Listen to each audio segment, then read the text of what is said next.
could you do this to me? You bitch! You bitch! You bitch! Oh, Said no. what the fuck? Yo, dfqzo back with another reaction video. Today we reacting to 3 very scary true April Fool's horror stories animated by Horror Shorts Party. I was introduced to Horror Shorts Party from Super Scary Sundays by Corey. You feel me? And they make some good animated horror stories. And this one came out in the nick of time. It's April Fool's today. Well, not tomorrow. When I upload this video, it's gonna be April Fool's. You feel me? But yeah, original link gonna be in the description. Let's get straight to the video. It's 3, so this is the first one.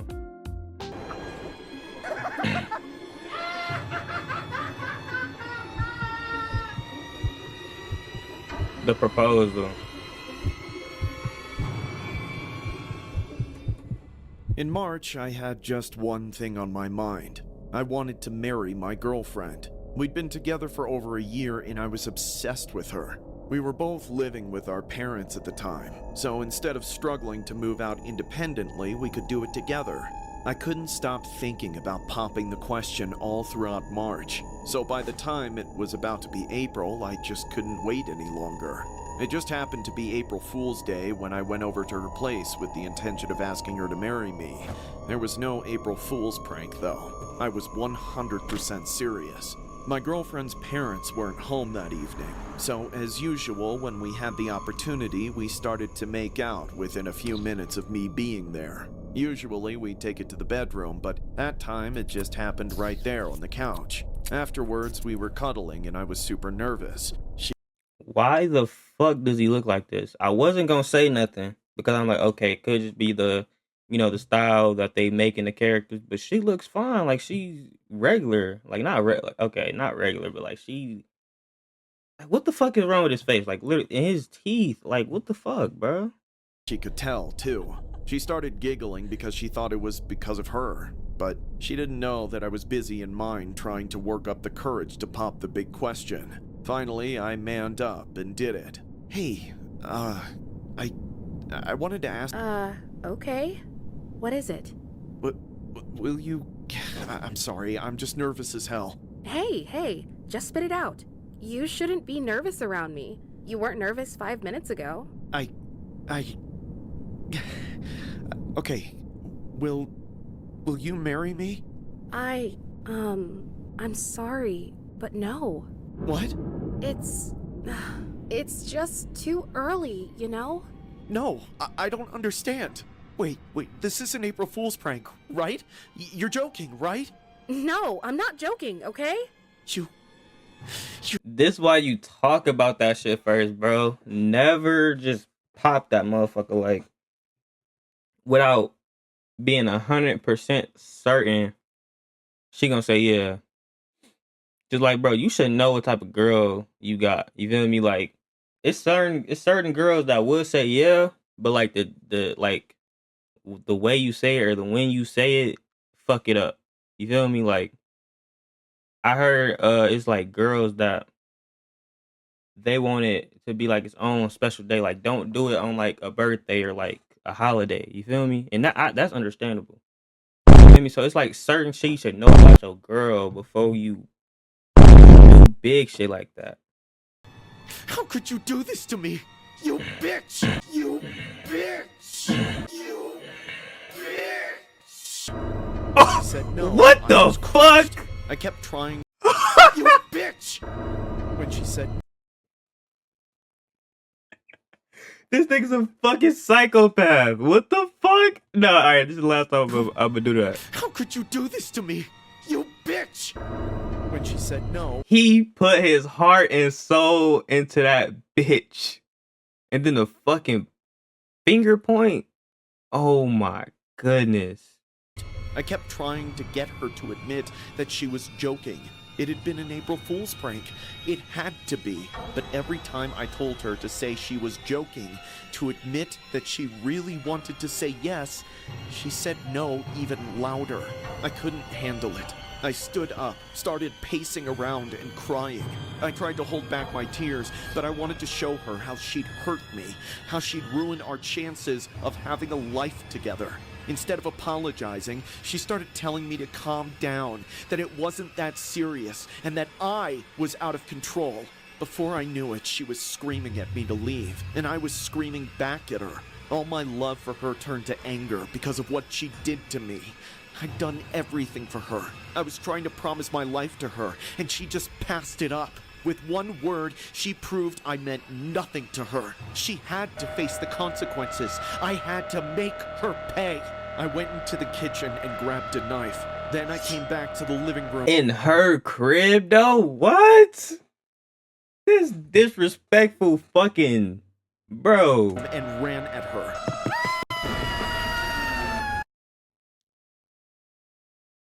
Performing on the biggest stage in the world was just one step in. The last thing I remember is the look of fear on her face. The next thing I knew, I was covered in blood. The knife was clenched in my hand. I couldn't believe what I had just did. It didn't feel real. I dropped the knife and ran out of the house, leaving her right there on the living room floor for her parents to find.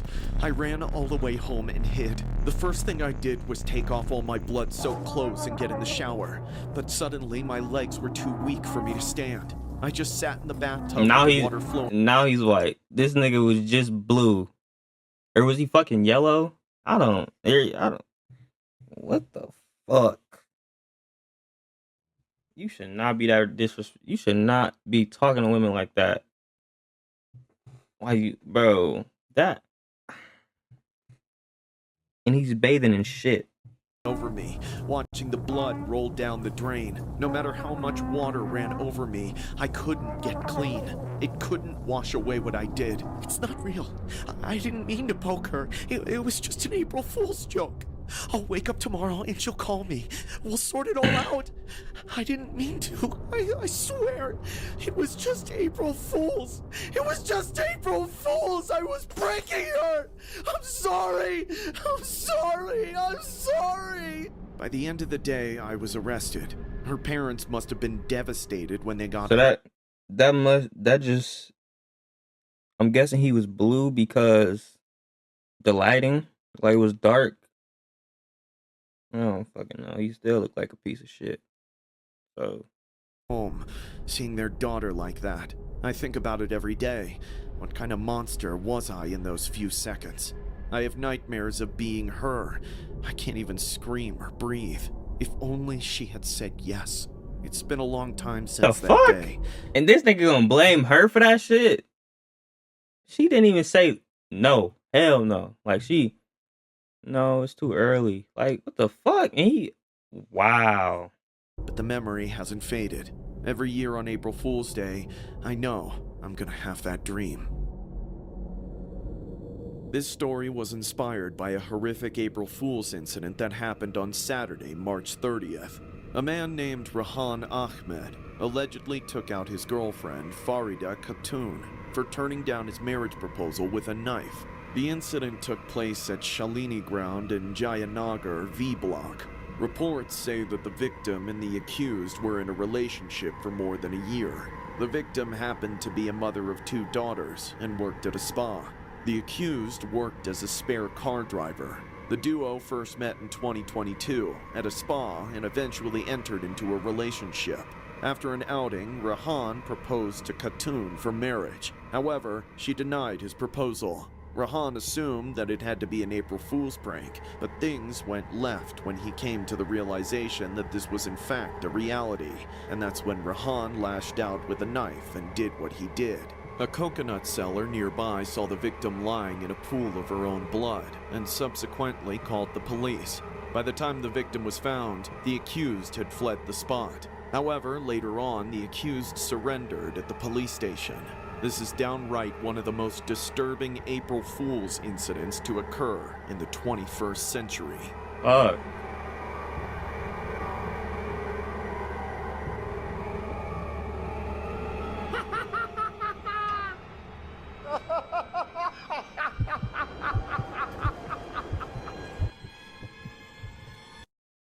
The disturbing prank gone wrong. I'll never forget my friend's April Fool's prank. Kyle was always a clown. I was going to college to become an engineer, and he was in almost all of my classes. Oh, I worked and brother, studied this diligently. guy stinks! He just looked like a fucking psychopath, bro. Like the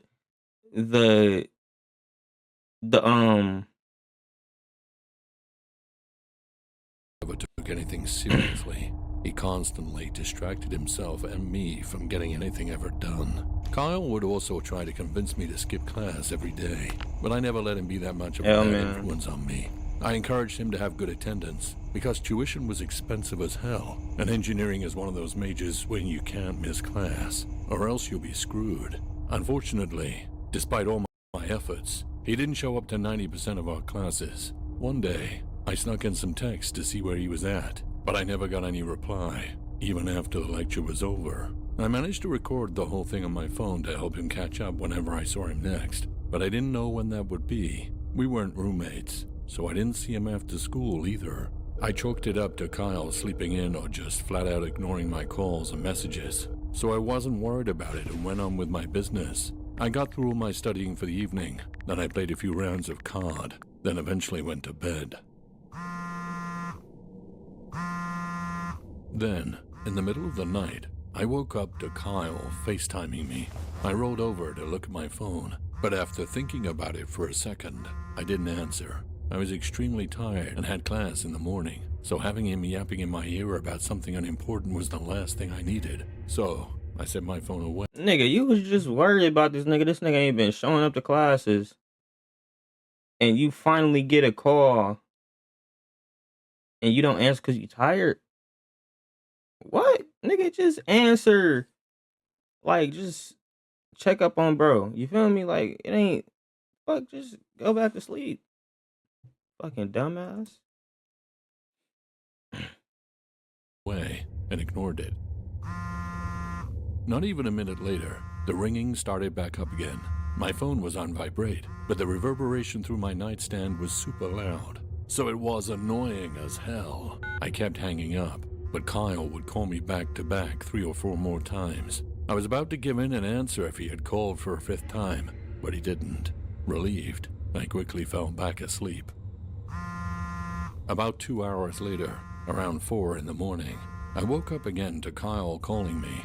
I was finally fed up, and I saw he had called me 10 times before I noticed. I answered, fully ready to tell him off, but then I saw his face, and I realized he had been serious the entire time. Kyle was in a dark room, and his face was distraught, like he'd been crying for hours. His face was bright red and pouring sweat. Worst of all, there was a noose around his neck. Oh, I didn't got up even from my notice. bed and started talking at full volume, completely disregarding my roommates, saying, Kyle, what the hell is happening? Where are you? I don't know. They just took me and said they're gonna kick the stool from under me if I try to escape. The stool? Shit. Oh God, please tell me you're joking. You have to come find me. Please, I'm begging you. Save me. No, Kyle! Oh, shit. I'm gonna call the cops. Kyle! April Fools! You sick piece of shit! Screw you! I was so unbelievably pissed at Kyle. He played practical jokes on me before, but nothing to that What the intensity. fuck? He'd only tricked me for maybe 30 seconds, but I was honestly traumatized. There was no chance of me going back to sleep after that, so I just left my bedroom and made coffee. I had to explain to my roommates why I woke them up screaming, and they offered to help me get back at him since we still had all of the April Fool's Day ahead of us. But I honestly wasn't in the mood for more jokes. Our class was at 8 a.m., so I had plans to get at him when I saw him. I couldn't believe he was willing to miss an entire day of class just weeks before finals, all for some idiotic prank that I would literally lose sleep over. Unfortunately, he was a no-show again. This made me even more mad, as I figured he was avoiding his just punishment. But then, later that day, I was pulled into the dean's office by a couple of cops and got hit with the most devastating news of my life. Kyle's April Fool's prank had gone horribly wrong and turned deadly.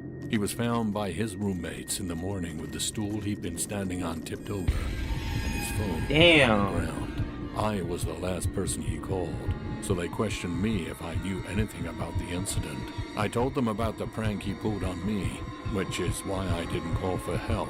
Unfortunately, because I hung up on him, I had no idea what happened just seconds after I got off the phone. Ever since then, I've felt this immense weight of guilt hanging over me.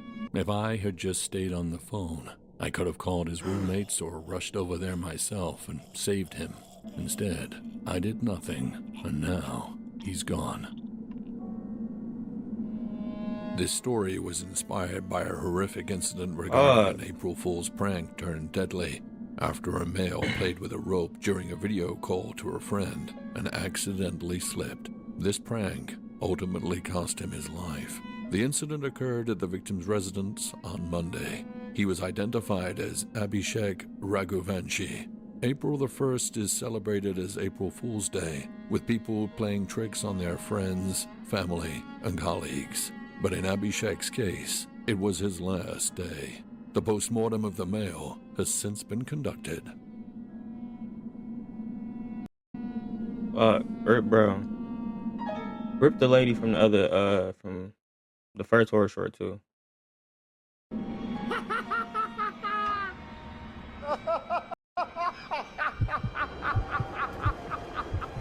The most horrific April Fool's night. This story happened around April Fool's. My family runs an aircraft service and repair business that my dad started years ago. My mom does the numbers, and I'm learning to replace my dad as CEO when he retires. It started out as a small-scale venture, but now we own and operate out of a hangar at our city's biggest airport. Through my family's hard work, we've become quite successful and wealthy. I plan to keep that success up when my father leaves, so I've spent my adult work life learning how to run the company. I would often spend late nights at the cubicle area at the hangar, buried in paperwork and emails. I was basically the only person working in the building, so you can imagine how creepy it was being there just by myself, working in such a large building. I would hear noises every so often, but I just brushed it off as possibly some rats lurking around the building. I eventually got used to it though. However, on this one night, everything changed. On the night of April Fool's, I was working late at my cubicle, typing away on the computer. I would bounce around from the office to the hangar every so now and then, due to my line of work. I remember texting my dad, giving him an update that I'd be home soon. After sending the text, I left the hangar and started walking to the parking lot just outside the airport. The parking lot is usually sparsely populated at that hour, but as I walked toward my car, I noticed a van parked next to it. Given how empty the area was, I wouldn't expect to have anyone parked next to me. They were also parked rudely close to my driver's side door, so I knew it would be a crunch getting into my car. I disregarded it and squeezed between the two vehicles, then opened my door and started to slide in through the small gap. That's when I heard something loud from right behind me, the van's side door sliding open. Help! Somebody help!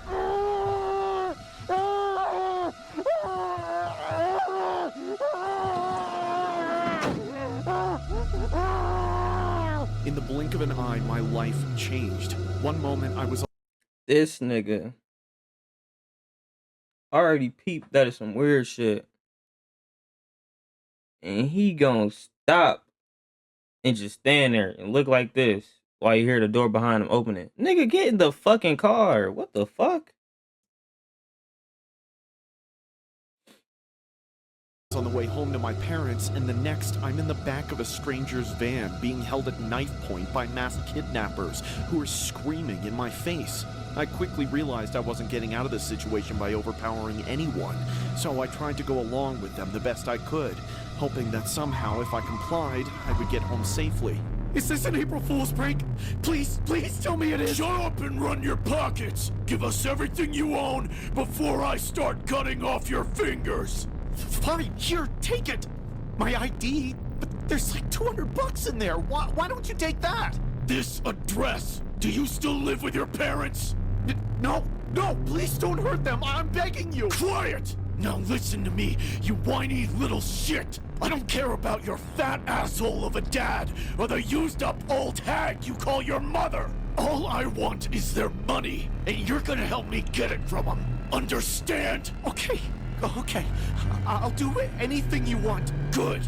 Now tell us where your mommy and daddy live, so we can go on a little ride. I stayed up waiting for my son to come home for hours. He texted me at 1:30 saying he was on his way.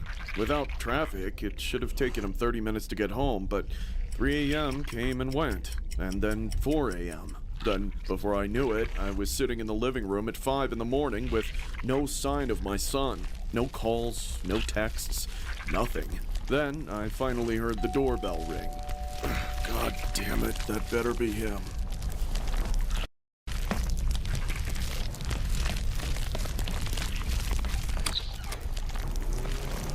What the... Robert? What the hell's going on? No. Ah! I called the cops immediately as soon as I read the ransom note. I told them I was willing to do anything to get my son back. We did everything the note told us to do. We got the money together, we said we were ready to send it, but then we heard nothing. Weeks went by and nothing happened. Our last resort was to offer a reward to the public for anyone who could help us, but nobody has given us anything useful. It's been so long since I've seen my son. I just want him back. I just want him to come home. Every day, I wish this was all just one big April. These niggas offered up 1 million and they didn't give him back. Y'all say y'all wanted money. Like,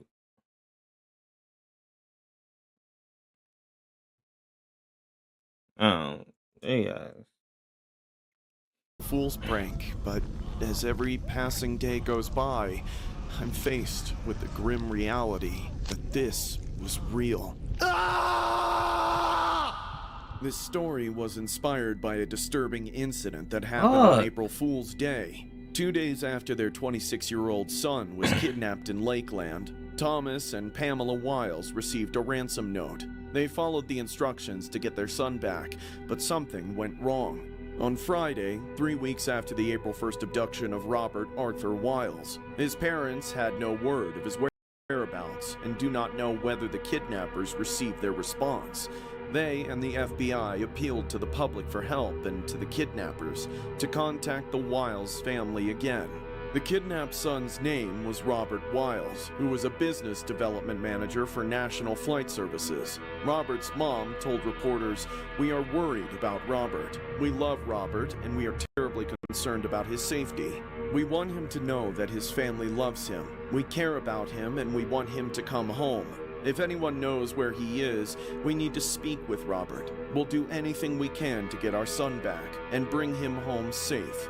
Our son knows how to reach us. He has our number. And the only thing that matters to us is for our son to come home safely." The family offered a $10,000 reward for information leading to their son's safe return. FBI agents have since searched the areas in Ohio, Tennessee, Kentucky, and Thailand, as well as Lakeland and the greater Orlando and Sarasota areas, but Robert's whereabouts remain unknown.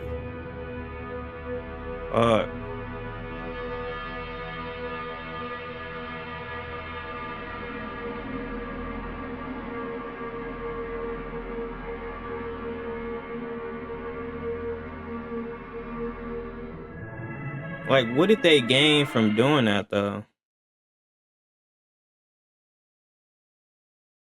I don't know, bro, but yeah, originally gonna be in the description. Like, subscribe, comment. Comment anything, like any, recommendations y'all want me to react to and anything. I'm gonna read every single one. But yeah, I'm gonna see y'all in the next one.